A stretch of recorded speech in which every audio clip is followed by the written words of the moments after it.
महाभारत के युद्ध के बाद गांधारी ने अपने सभी पुत्रों को खो दिया और उनका दुख अपार था।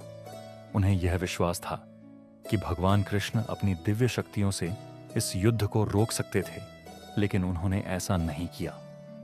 इसी पीड़ा में आकर गांधारी ने भगवान कृष्ण को श्राप दिया कि 36 वर्षों के भीतर वे स्वयं और उनका यादव वंश आपस में ही नष्ट हो जाएगा और द्वारका नगरी समुद्र में समा जाएगी। समय बीतता गया और ठीक 36 वर्षों बाद यह श्राप सत्य सिद्ध हुआ। यादवों में आपसी कलह शुरू हुई। उन्होंने एक दूसरे का संहार कर दिया और अंततः द्वारका समुद्र में डूब गई। एक दिन भगवान कृष्ण नदी के तट पर एक वृक्ष के नीचे विश्राम कर रहे थे। उसी समय जंगल में एक शिकारी आया जिसका नाम जरा था। उसने भगवान कृष्ण के चमकते लाल चरणों को हिरण समझ लिया और अज्ञानवश उन पर तीर चला दिया।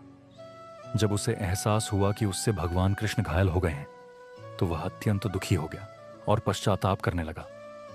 उसने कांपते स्वर में कहा, हे प्रभु, मुझसे बहुत बड़ा अपराध हो गया है, कृपया मुझे क्षमा कर दीजिए।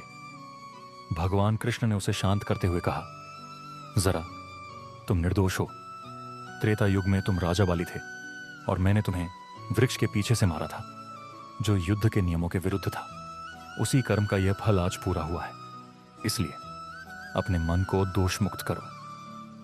इतना कहकर भगवान कृष्ण ने पृथ्वीलोक से विदा ली। जरा अत्यंत व्याकुल होकर अर्जुन के पास पहुंचा और पूरी घटना बताई।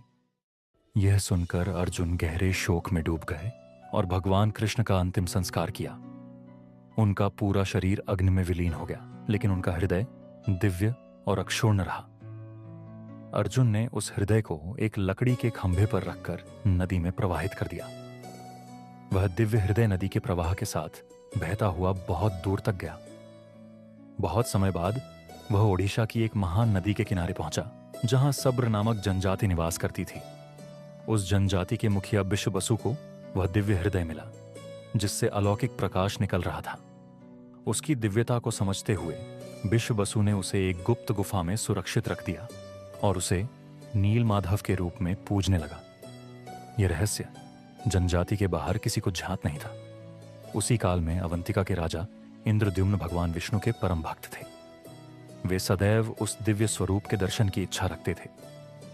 एक दिन एक यात्री उनके दरबार में आया और बोला, महाराज, ओडिशा में भगवान विष्णु नील माधव के रूप में पूजे जाते हैं। यह सुनकर राजा अत्यंत प्रसन्न हुए और उन्होंने ब्राह्मण पुजारी विद्यापति को नील माधव की खोज के लिए ओडिशा भेजा। लंबी और कठिन यात्रा के बाद विद्यापति ओडिशा पहुंचे और गुप्त रूप से यह जान लिया कि सब्र जनजाति का मुखिया एक गुफा में नील माधव की पूजा करता है। वे महानदी के तट पर स्थित जंगल पहुंचे, जहां शाबर राजा विश्ववासु ने उनका स्वागत किया। विद्यापति ने उनसे विनम्रता से अनुरोध किया कि उन्हें उस पवित्र स्थान के दर्शन कराए जाए, लेकिन विश्ववासु ने मना कर दिया। विद्यापति निराश हो गए और वहीं रहने लगे। कुछ समय बाद उनका प्रेम विश्ववासु की पुत्री ललिता से हो गया और दोनों का विवाह हो गया। विवाह के पश्चात विद्यापति ने ललिता से अनुरोध किया कि वह अपने पिता से नील माधव के दर्शन की अनुमति दिलाए। ललिता ने आग्रह किया और शर्त रखी गई कि विद्यापति की आंखों पर पट्टी बांधी जाएगी। विद्यापति ने शर्त स्वीकार कर ली, लेकिन चुपचाप अपने साथ सरसों के बीज ले गए। रास्ते में उन्होंने बीज बिखेर दिए ताकि मार्ग याद रह सके। गुफा में पहुंचकर उन्होंने नील माधव के दिव्य स्वरूप के दर्शन किए और मंत्रमुग्ध हो गए। वापस लौटकर उन्होंने राजा इंद्रद्युम्न को सारी बात बता दी। कुछ महीनों बाद सरसों के बीज अंकुरित हो गए और पौधों के सहारे राजा और विद्यापति उस गुफा तक पहुंचे, लेकिन वहां नील माधव नहीं थे। राजा अत्यंत निराश होकर लौट आए।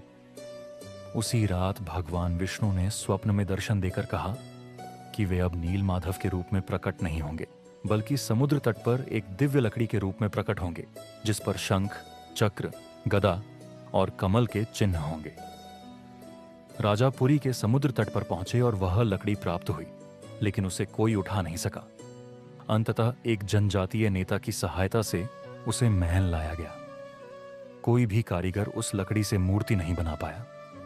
तब भगवान विष्णु के निर्देश पर राजा ने विश्वकर्मा की आराधना की। विश्वकर्मा एक वृद्ध कारीगर के रूप में प्रकट हुए और शर्त रखी कि वे बंद कमरे में 21 दिनों तक बिना किसी व्यवधान के मूर्तियां बनाएंगे। लेकिन 15 दिन बाद आवाजें बंद हो गईं और रानी के आग्रह पर दरवाजा खोल दिया गया।